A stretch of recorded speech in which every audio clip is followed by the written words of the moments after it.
नमो भगवते वासुदेवाय। ओम नमो भगवते वासुदेवाय। ओम नमो भगवते वासुदेवाय। ओम नमो भगवते वासुदेवाय। ओम नमो भगवते वासुदेवाय। ओम नमो भगवते वासुदेवाय। श्रीमद् भगवद गीता यथारूप अध्याय 5 श्लोक क्रमांक 3।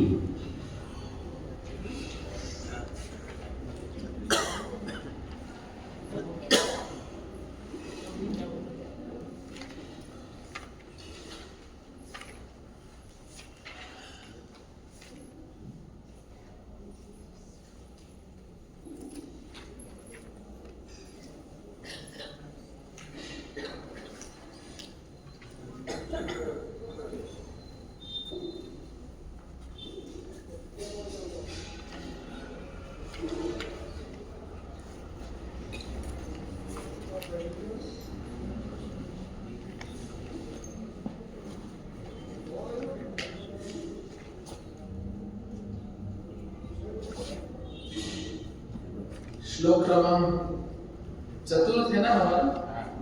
श्लोक क्रमांक 4 श्रीमद् भगवद गीता यथारूप अध्याय 5 शीर्षक कर्मयोग कृष्ण भावना भावित कर्म।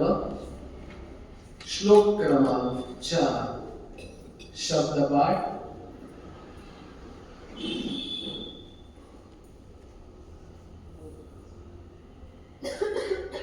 दक्षा माता जी हमने पुस्तक कब की माता जी ने सांख्य योगो पृथक बाला प्रवदन्ति न पंडितः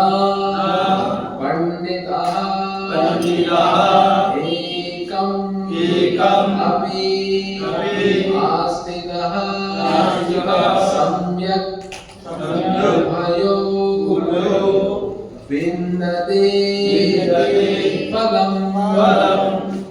सांख्य योगो पृथक् बाला प्रवदन्ति न पंडितः एकमप्यास्थितः सम्यक् उभयो विन्दते फलम्। सांख्य योगो पृथक् बाला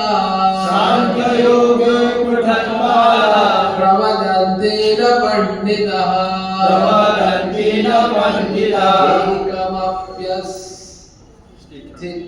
एकमप्यस्थितः सम्यक् उभयो विन्दते फलम्। सांख्य योगो पृथक् बाला प्रवदन्ति न पंडितः एकमप्यास्थितः सम्यक् उभयो विन्दते फलम्। सांख्य योगी पृथक बाला प्रवदन्ति न पंडिता एकमप्यास्थितं यः सम्यक् योगो विविदन्ते फलम्। उभयो विन्दते फलम्। सांख्य योगो पृथक् बाला प्रवदन्ति न पंडिता एकमप्यास्थितः सम्यक् उभयो विन्दते फलम्।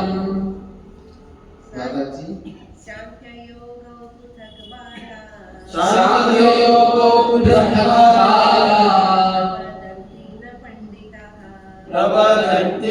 पंडिता एकमाप्यासिता सम्यक् उभयो विदन्ते फलम् सांख्ययोगे पृथक्बाला प्रवदन्ति न पंडिता एकमप्यासिता सम्यक् उभयो विदन्ते फलम्। शब्द का अनुवाद एवं तात्पर्य। कृष्ण कृपा मूर्ति अभय चरणारविंद भक्ति वेदांत स्वामी श्रील प्रभुपाद के द्वारा इस्कॉन के संस्थापक आचार्य। शुरू होने से पहले सबसे विनती है कि सब पीछे वाले आगे आ जाइए, खाली जगह पूरो। ये आगे की जगह क्यों खाली रख रहे हैं? मेरे पास केवल पानी की बोतल है, कोई लकड़ी नहीं है साथ में रखी।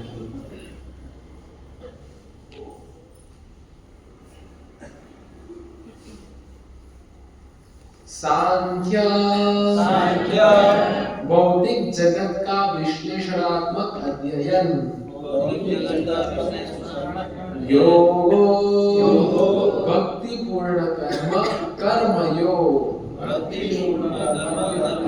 पृथक भिन्न बाला अल्पज्ञ प्रवदन्ते कहते हैं ना कभी नहीं पंडिता विद्वान जन एकम एक में अभी भी आस्थितः स्थित सम्यक पूर्णतया उभयो दोनों का विन्दते भोग करता है फल। अनुवाद अज्ञानी ही भक्ति कर्मयोग को भौतिक जगत के विश्लेषणात्मक अध्ययन सांख्य से भिन्न कहते हैं। जो वस्तुतः ज्ञानी है वे कहते हैं कि जो इनमें से किसी एक मार्ग का भली भांति अनुसरण करता है वह दोनों के फल प्राप्त कर लेता है। ओम अज्ञानतिमिरन्धस्य ज्ञानाञ्जनशलाकया चक्षुरुन्मीलितं येन तस्मै श्रीगुरुवे नमः। श्रीचैतन्यमनोभीष्टं स्थापितं येन भूतले स्वयं रूप कदा मह्यं ददाति स्वपदान्तिकम्। वन्देऽहं श्रीगुरो श्रीयुतपदकमलं श्रीगुरो वैष्णवांश्च श्रीरूपं सागरजाता सहगण रघुनाथान्वितं त्वं सजीवं साद्वैतं सावधूतं परिजना सहितं कृष्ण चैतन्यदेवं श्री राधा कृष्ण पदान् सहगण ललिता श्री विशाखान्वितांश्च। जय श्री कृष्ण चैतन्य प्रभु नित्यानंद श्री अद्वैत गदाधर श्रीवासदि गौर भक्तवृंद। हरे कृष्ण कृष्ण कृष्ण हरे हरे हरे राम राम राम हरे हरे हरे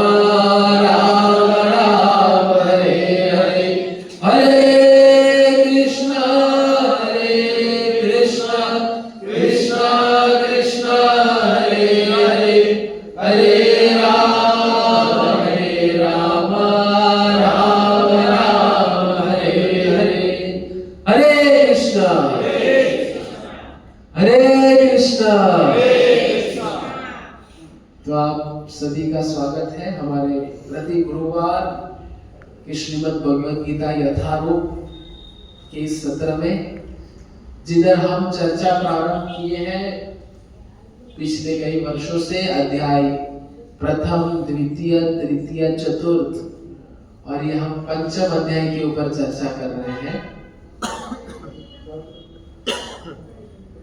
तो आज का विषय है उपयुक्त प्रश्न। आज का विषय क्या है? उपयुक्त प्रश्न। तो प्रश्न क्या है? सबसे पहले तो प्रश्न है एक वस्तु, दूसरा है उपयुक्त प्रश्न। देखो, कई बार प्रश्न भी कैसे होने चाहिए वो भी समझना चाहिए।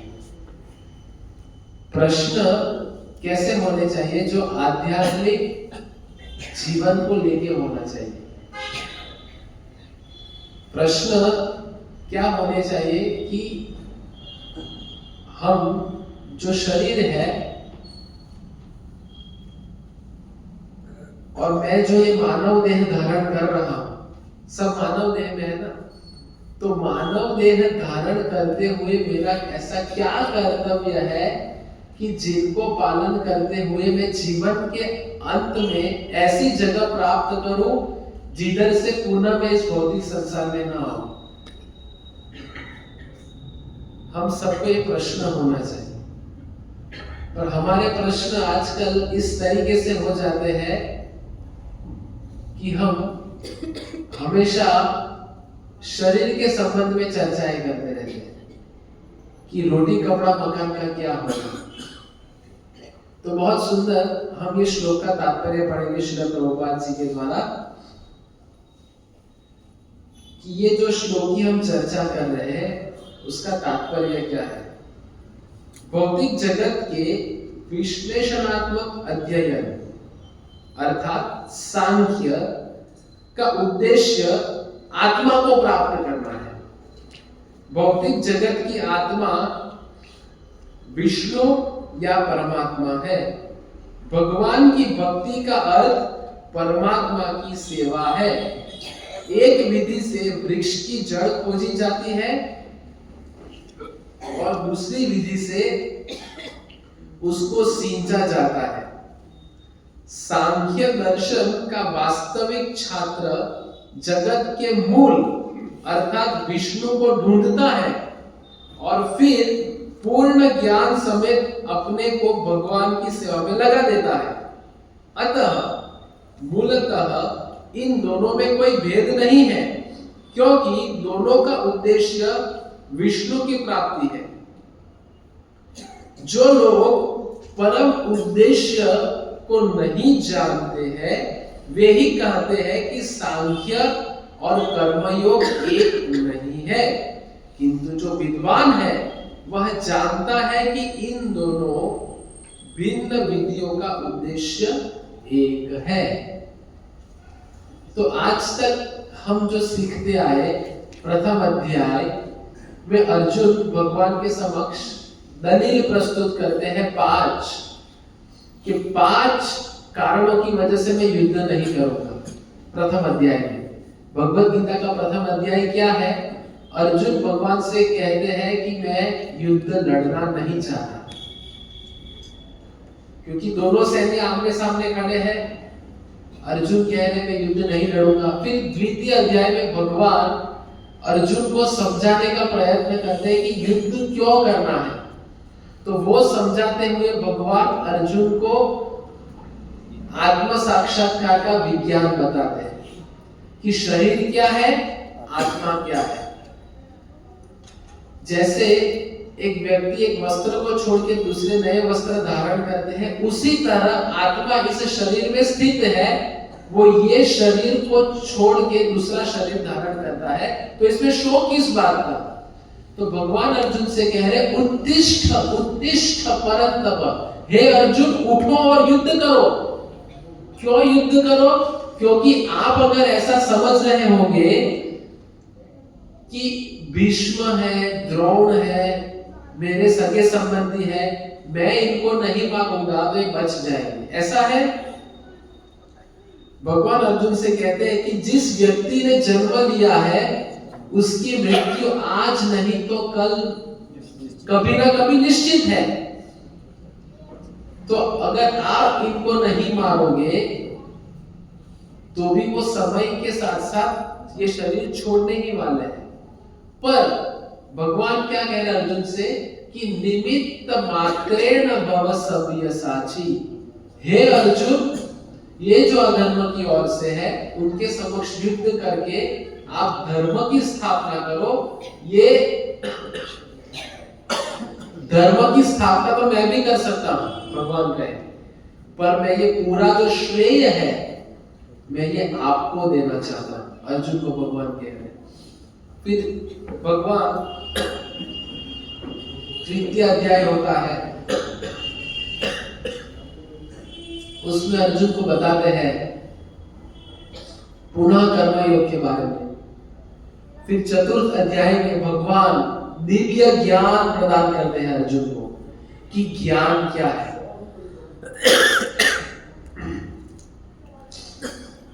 फिर अलग अलग यज्ञों का वर्णन करते हैं। उसमें सब में श्रेष्ठ यज्ञ है संकीर्तन यज्ञ। फिर ये जो पंचम अध्याय प्रारंभ होता है, तो फिर पंचम अध्याय में भगवान बता रहे हैं कि कृष्ण भावना भावित कर्म। और आज का ये जो श्लोक है वो इतना विशेष क्यों है? क्योंकि अधिकांश जो आजकल के भौतिक समाज में चल रहा है, जो आज के श्लोक में कह रहे हैं सांख्य योगो पृथक बाला। तो सांख्य मतलब क्या और योगो मतलब क्या? सांख्य का शब्द समझाया गया है भौतिक जगत का विश्लेषणात्मक अध्ययन, और योगो मतलब भक्ति पूर्ण कर्म। तो जो मूर्ख व्यक्ति है, जो अज्ञानी है, वही ऐसा समझेंगे कि सांख्य मतलब कर्म योग अर्थात ज्ञान योग या भक्ति योग, ये दोनों पृथक है। पृथक मतलब समझते हैं? पृथक मतलब अलग। जैसे ये दोनों है मेरे समक्ष, ये एक है या अलग है? अलग। तो इनको कहते हैं दोनों पृथक है।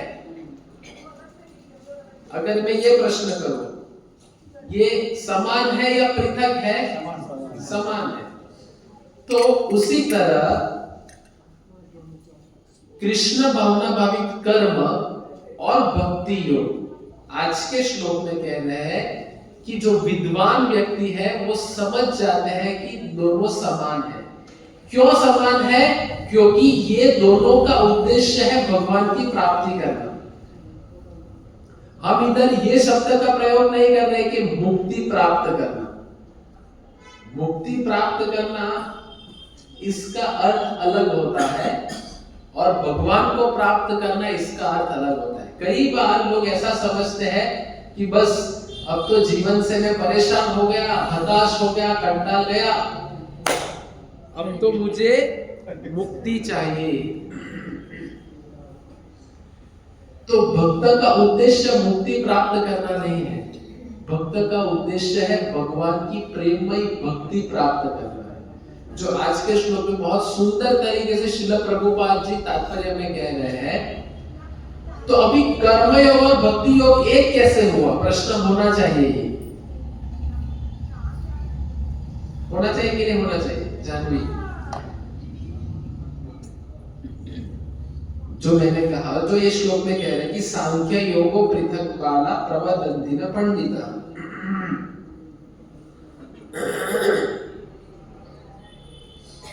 तो ये इस तरीके से समान है क्योंकि कर्म योग या ज्ञान योग मतलब कृष्ण भावना भावित कर्म की चर्चा हो रही है, और भक्ति योग मतलब हम जो एक साथ में आके श्रवण करते हैं, भगवान के नाम का जप करते हैं, हरे कृष्ण कृष्ण कृष्ण हरे हरे हरे राम राम राम हरे हरे। इनको भक्ति योग कहते हैं। तो ज्ञान से भक्ति प्राप्त होगी और भक्ति करने से सही ज्ञान प्राप्त होगा कि मैं ये क्यों कर रहा हूं, किनके लिए कर रहा हूं और इसका उद्देश्य क्या है। समझ में आ रहा है? भक्ति से ज्ञान होगा और ज्ञान से अच्छी तरीके से भक्ति कर पाएंगे। तो ये दोनों को हम पृथक नहीं बता सकते, ये दोनों अलग नहीं है, ये दोनों समान है। तो बताने का उद्देश्य क्या है कि जो व्यक्ति ज्ञानी है वो भली भांति समझ पाते हैं कि कृष्ण भावना भावित कर्म हमें करना है। कृष्ण भावना भावित कर्म कैसे किया जाए उसकी चर्चा हमने पिछले प्रवचन में की, अगर आपको याद होगी तो। पिछले प्रवचन में हमने ये चर्चा की कि हरेक कर्म हम जो कर रहे हैं, जैसे ये सफाई करना, भगवान के लिए पुष्पों की माला बनाना, मंदिर साफ करना, भगवान के लिए भोग बनाना, भगवान के लिए सब्जियां लाना, भगवान के लिए पुष्प लाना, तो ये हरेक कार्य जो है इनको कहते हैं कृष्ण भावना भावित कर्म। क्यों? क्योंकि ये हरेक कार्य कृष्ण भगवान से संबंधित है।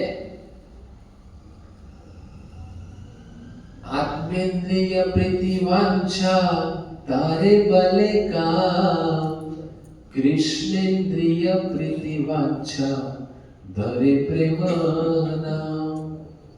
आत्मेंद्रिय प्रीति इच्छा मतलब जब खुद की संतुष्टि के लिए जो कार्य किया जाए वो काम है, पर वही कार्य अगर भगवान कृष्ण की कृष्णेंद्रिय प्रीति वांछा धरे प्रेम नाम, कि भगवान कृष्ण की प्रीति के लिए जो कार्य किया जाए उनको कहलाया जाता है प्रेम। हम वो प्रेम की चर्चा नहीं कर रहे जो आजकल के समय में, आजकल के जगत में लोग इस्तेमाल करते हैं। आजकल के जगत में जो इस्तेमाल करते हैं शब्द लोग, प्रयोग, वो बहुत चीप शब्द हो गया है प्रेम, क्योंकि प्रेम की बड़ी भाषा कोई समझता ही नहीं। तो प्रेम केवल और केवल कृष्ण भगवान के संबंध में संभव है।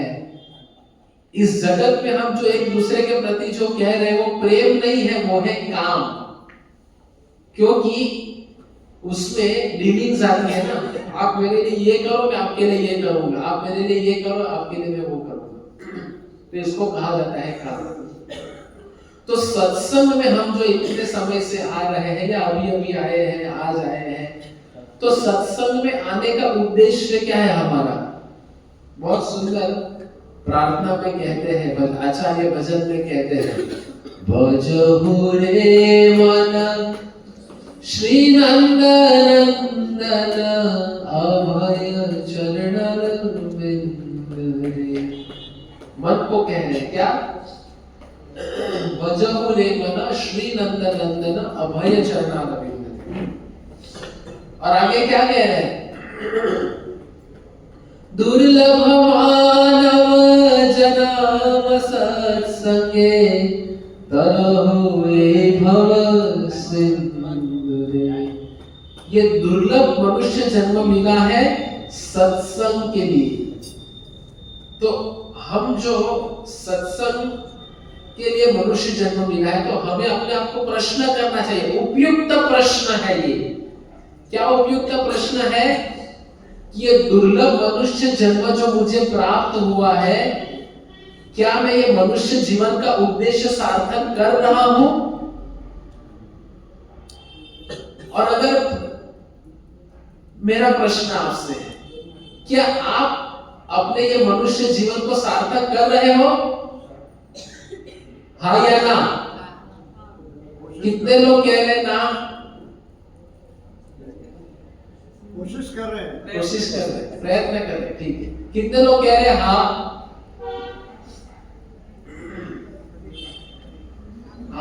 जिन लोगों ने हाँ किया उनके लिए उपयुक्त प्रश्न।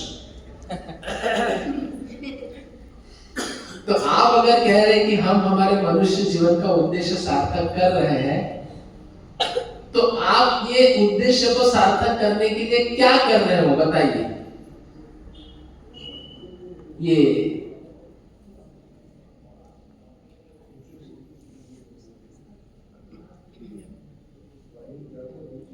आपके आगे नाम क्या है माता जी का? आपके बगल में बैठे हो, आपके पीछे, हाँ बस वो, हाँ वो माता जी। आपने कहा था कि आप मनुष्य जीवन सार्थक कर रहे हो उद्देश्य, तो उसके लिए क्या प्रयत्न चल रहा है? नहीं समझ में आ रहा। माला कर रहे हो। कौन से मंत्र की? हरे कृष्णा कृष्ण कृष्ण हरे हरे, हरे राम राम राम हरे। ठीक है, माला कर रहे हो। और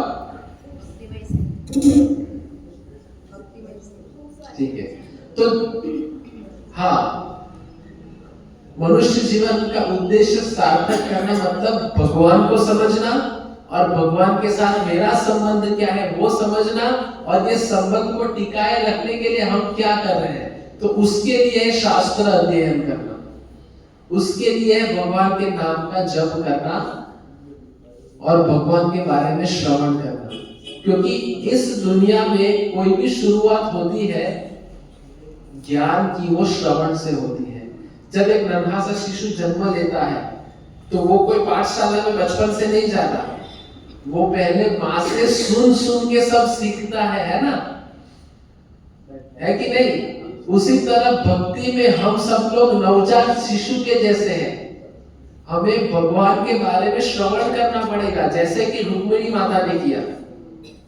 रुक्मिणी माता ने भगवान को जिंदगी में कभी देखा नहीं, पर उनके जो पिताजी थे, पिताजी ब्राह्मणों को घर में भोजन के लिए बुलाते थे और ब्राह्मणों से सत्संग करते थे।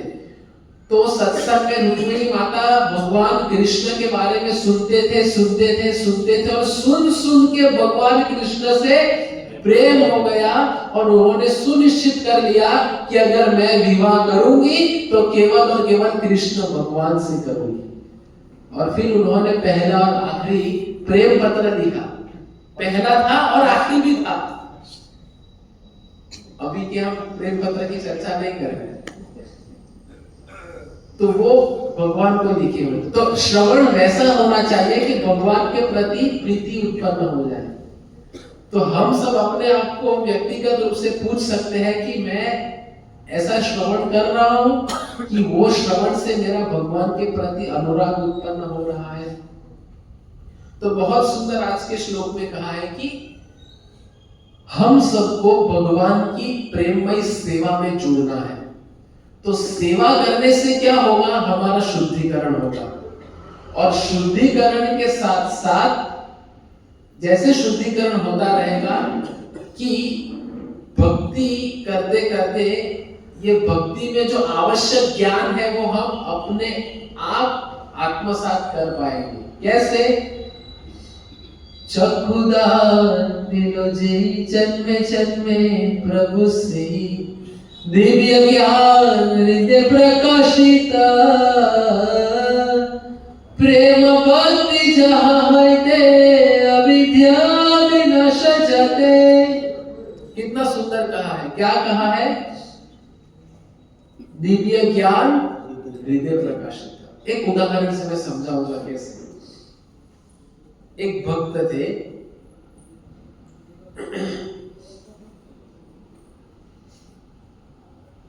वो पढ़ाई कर रहे थे महाविद्यालय में।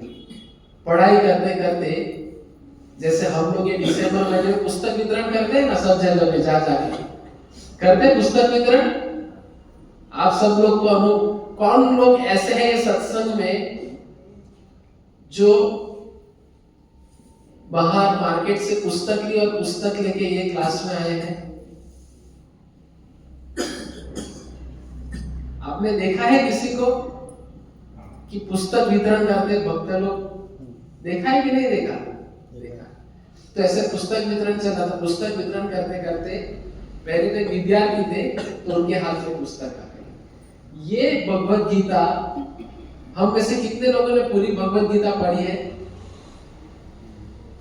ओके, बहुत अच्छा।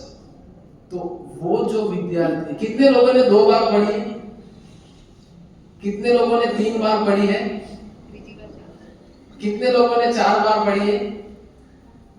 कितने लोगों ने 20 बार पढ़ी है? कितने लोगों ने 50 बार पढ़ी है? तो वो जो विद्यार्थी थे उसने ये भगवत गीता 100 बार पढ़ ली। कितनी बार?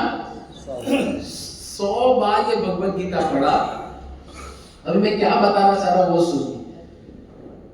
इतनी बार पढ़ा, फिर वो दूसरी पढ़ाई के लिए गए उडुपी माधवाचार्य संप्रदाय के अंतर्गत ये मंदिर है। उडुपी गए तो उनका सौभाग्य था कि रोज उडुपी कृष्ण के दर्शन करते थे। तो उधर एक हरे कृष्ण के भक्त वो मध्वाचार्य के शिष्यों के पास में संस्कृत सीखने आया करते। तो संस्कृत सीखने आते थे तो वो भक्त के साथ में ये जो भक्त थे जिन्होंने 100 बार पढ़ी थी भगवत गीता, उनका संपर्क हो गया, उनके संपर्क में आए, फिर मंदिर जाने लगे, फिर वो मंदिर में फुल टाइम भक्त बन गए। अभी फुल टाइम भक्त बन गए पर भगवत गीता पढ़े, पर भगवत गीता क्या है कुछ भी नहीं समझे। कितनी बार पढ़ी थी? 100 बार। तो फिर एक बार परम पूज्य भक्ति विकास स्वामी महाराज आए वो मंदिर में, तो उनके संपर्क में आए और परम पूज्य भक्ति विकास स्वामी महाराज के दर्शन किए और उनको कहा महाराज मेरे लिए आदेश। तो महाराज कहे दिन भर सेवा करो और भगवत गीता पढ़ो। तो महाराज का ये आदेश उन्होंने स्वीकार कर लिया। दिन भर सेवा की, मतलब सेवा करना मतलब भगवान के लिए भोग बनाना, पुष्प लाना, मंदिर आना, सफाई करना, मार्जन करना, सब्जियां लाना, ये सब सेवा में लगे और फिर भगवत गीता पढ़ते थे। सेवा करते थे, भगवत गीता पढ़ते थे। और वो भक्त का साक्षात्कार ऐसा था कि उसके पश्चात मैंने एक ही बार भगवत गीता पढ़ी, लेकिन मैं पूरी भगवत गीता समझ गया। तो कहने का उद्देश्य क्या है? जो मैंने शुरुआत में कहा, इसको कहते हैं कृष्ण भावना भावित कर्म। अब समझे, कृष्ण भावना भावित कर्म मतलब क्या? भगवान की प्रेममय सेवा करेंगे। दिन भर भक्त रविवार को जाते हैं, भगवान के लिए पुस्तकों का वितरण करते हैं, पुस्तक वितरण करते हैं, सेवा करते हैं। सेवा करने के पश्चात घर पे आइए, प्रसाद लीजिए, आराम कीजिए, थोड़ा भगवत गीता पढ़िए, तो वो ज्ञान आपको तुरंत समझ में आ गया, क्योंकि आपने प्रेममय सेवा की है। तो भगवान की कृपा से वो ज्ञान आपके हृदय में प्रकाशित होगा। कई बार कोई व्यक्ति केवल ज्ञानी बनता है, घर पे पढ़ाई करेगा, सब कुछ करेगा, केवल शास्त्र में पूरा घुसा हुआ रहेगा, पूरा गीता, भागवतम, चैतन्य चरितामृत, 4 उपनिषद, 4 वेद, 18 पुराण, 108 उपनिषद सब पढ़ लिया है, लेकिन सेवा नहीं करता, कमर नहीं झुकाता, तो भगवान कहे ये मेरे लिए कुछ काम का नहीं। क्योंकि भक्ति का अर्थ ही है, प्रभुपाद जी कहते हैं this is devotional service. Prabhupada ji ने भक्ति को उनकी किताबों में केवल डिवोशन ट्रांसलेट नहीं किया है। प्रभुपाद जी ने भक्ति को क्या कहा है? भक्तिमय सेवा। तो आज के श्लोक में यही बताने का अर्थ है। देखो आप ध्यान से सुनिए। सांख्य यज्ञ का दर्शन वास्तविक छात्र विष्णु को ढूंढते हैं और फिर पूर्ण ज्ञान समेत अपने को भगवान की सेवा में लगा देता है। तो भगवान की सेवा करते करते हमें ये शास्त्रों का अध्ययन करना है, और वो जब करेंगे तो ये ज्ञान से हम अपने आप लाभान्वित होंगे। तो हमारा सबका प्रयत्न क्या होना चाहिए आज के श्लोक के माध्यम से, कि हम भगवान की प्रेममय सेवा करें। और सेवा और भक्ति, कोई कहेगा चलो ठीक है तो सिर्फ सेवा करता रहेगा लेकिन शास्त्र नहीं पढ़ेगा, तो वो भी काम का नहीं है। क्योंकि कुछ 1 साल करेगा, 5 साल करेगा, 10 साल करेगा, 10 साल के बाद कुछ हो जाएगा, सेवा छोड़ के चला जाएगा कि मेरी सेवा की किसी ने कदर नहीं की, तो क्या फायदा, वो चला जाएगा। लेकिन अगर भक्ति भी चल रही है, सेवा भी चल रही है, तो भक्ति के माध्यम से सेवा के लिए बल प्राप्त होगा, और जब कुछ उतार चढ़ाव आएंगे तो भक्ति की है तो भगवान हृदय में बैठे परमात्मा के रूप में मार्गदर्शन देंगे, और वो कभी ये संस्था को छोड़ के नहीं जाएगा। तो इसीलिए हम सब जो भी साधना भक्ति कर रहे, जितने भी हॉल में एकत्र है, हम सब कैसे टिक पाएंगे, जो हम आज से एक और श्रृंखला शुरू कर रहे हैं प्रवचन की, ये भगवत गीता के माध्यम के आधार से, जो चैतन्य महाप्रभु, जो भगवान कृष्ण के रूप, कृष्ण ही चैतन्य महाप्रभु बन के आए, और उन्होंने केवल 8 शिक्षा प्रदान की, जिनको कहते हैं चैतन्य शिक्षाष्टकम। पूरे चैतन्य महाप्रभु ने अपने 48 वर्षों की जीवन की अवधि में 8 शिक्षाएं दी। कितनी? पर वो 8 शिक्षा में से अगर एक शिक्षा भी अगर हमको ऐसा पालन करना है ना, तो हमारे जन्मों जन्म निकल जाएंगे। तो हम वो भगवत गीता के माध्यम से आज प्रथम श्लोक की चर्चा करेंगे। शिक्षाष्टकम का प्रथम श्लोक क्या है? चेतो दर्पणं मार्जनं भवमहादावाग्निर्वापणं श्रेयः कैरवचन्द्रिका वितरणं विद्यावधो जीवनम्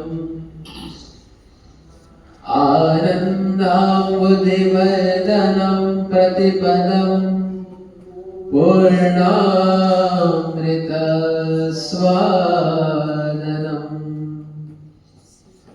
सर्वात्मास्नपनं परं विजयते श्रीकृष्ण संकीर्तनम। बहुत सुंदर है शिक्षाष्टकम, सुनने और गाने के लिए नहीं। कई बार भक्तों में होड़ लगी रहती, सुबह सुबह हम देखते हैं मंदिरों में सब शिक्षाष्टकम, जैसे सब्जी मार्केट में बटाना आता है ना, अभी मिलता है ना ग्रीन मटर, तो सब महिलाएं शाम के समय में एक जगह आती है और बात करते रहे, फटाफट छीन देती है। तो सुबह सुबह होते चेतोदर्पणमार्जनं भवमहादावाग्निर्वापणं श्रेयः कैरवचन्द्रिका वितरणं विद्यावधो जीवनम् आनन्दमुदिवर्धनं प्रतिपदं पूर्णामृतस्वादनं सर्वात्मसमनं परं विजयते श्रीकृष्ण संकीर्तनं नाम नामकारी बहुधानि सर्वशक्ति। ऐसे पूरा पढ़ जाते हैं, लेकिन क्या पढ़ा पता नहीं। तो अभी मैंने जो भी बताया आपको कि सेवा करनी है, भक्ति करनी है, नम्र बनना है, अहंकार नहीं करना है, तो उसका प्रथम सोपान है शिक्षाष्टकम का पालन। उसका प्रथम श्लोक है चेतो दर्पणं मार्जनम।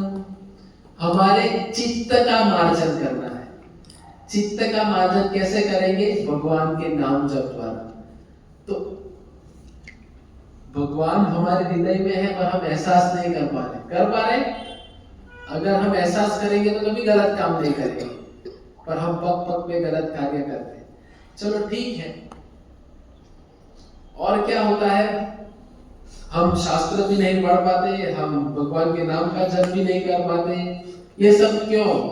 क्योंकि हमारा चित्त रूपी जो दर्पण है उस पे धूल लगी है।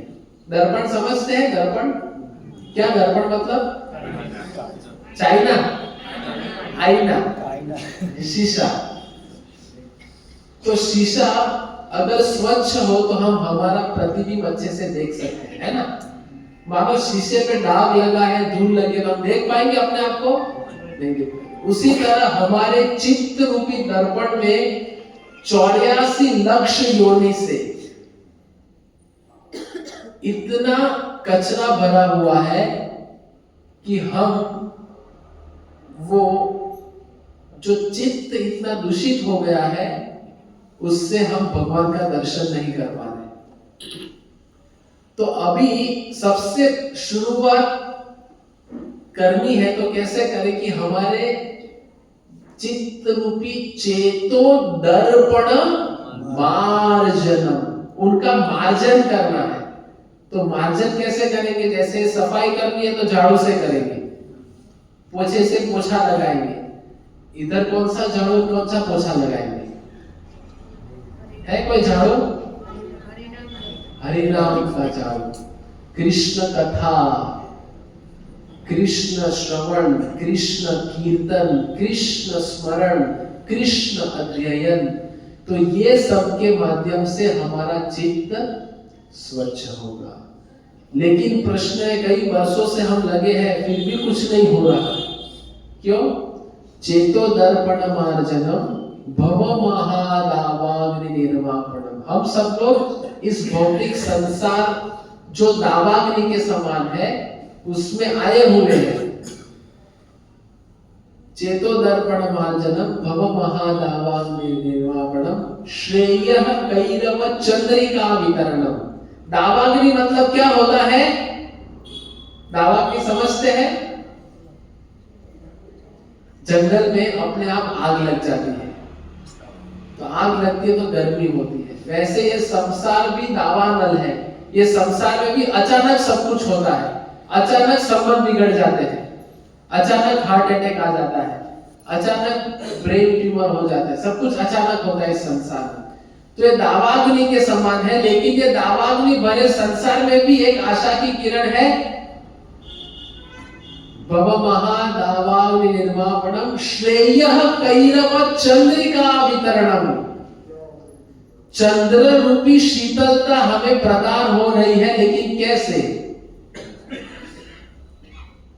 श्रेय कैरव चंद्रिका वितरणम विद्यावधु जीवनम आनंदम बुद्धिवर्धनम। ये आनंद को बढ़ाने वाला है, आनंद की वृद्धि करने वाला है। आनंदम बुद्धिवर्धनम, आगे स्वादनम सर्वात्म स्नपनम परम विजयते श्री कृष्ण संकीर्तनम। श्री कृष्ण संकीर्तन की परम विजय हो। तो हम अगले सत्र में विस्तार से ये चैतन्य शिक्षाष्टकम देखेंगे कि एक एक श्लोक, भगवत गीता भी लेंगे, लेकिन ये भगवत गीता के एक श्लोक उसको समझ के फिर ये शिक्षाष्टकम हमें कैसे भक्ति करने में सहायता करता है, और ये भक्ति को अच्छे से पालन करते हुए कैसे हम निरपराध रूप से भगवान की सेवा करते हुए, वैष्णवों के साथ में अच्छे संबंध को निभाते हुए, कैसे नम्रता और सहनशीलता का पालन करते हुए, जो आज के श्लोक में भगवान कहना चाह रहे हैं, सांख्य योगो पृथक वाला कृष्ण भावना भावित कर्म और भक्ति योग, ये दोनों का उद्देश्य है भगवान को प्राप्त करना। और ये कृष्ण भावना भावित कर्म करके, भक्ति योग करके हम भगवान को जीवन के अंत में प्राप्त कर पाएंगे। हरे कृष्ण कृष्ण कृष्ण हरे हरे, हरे राम राम राम हरे हरे। श्रीमद् भगवद गीता यथारूप की जय, श्रील प्रभुपाद की जय। किसी का कोई प्रश्न?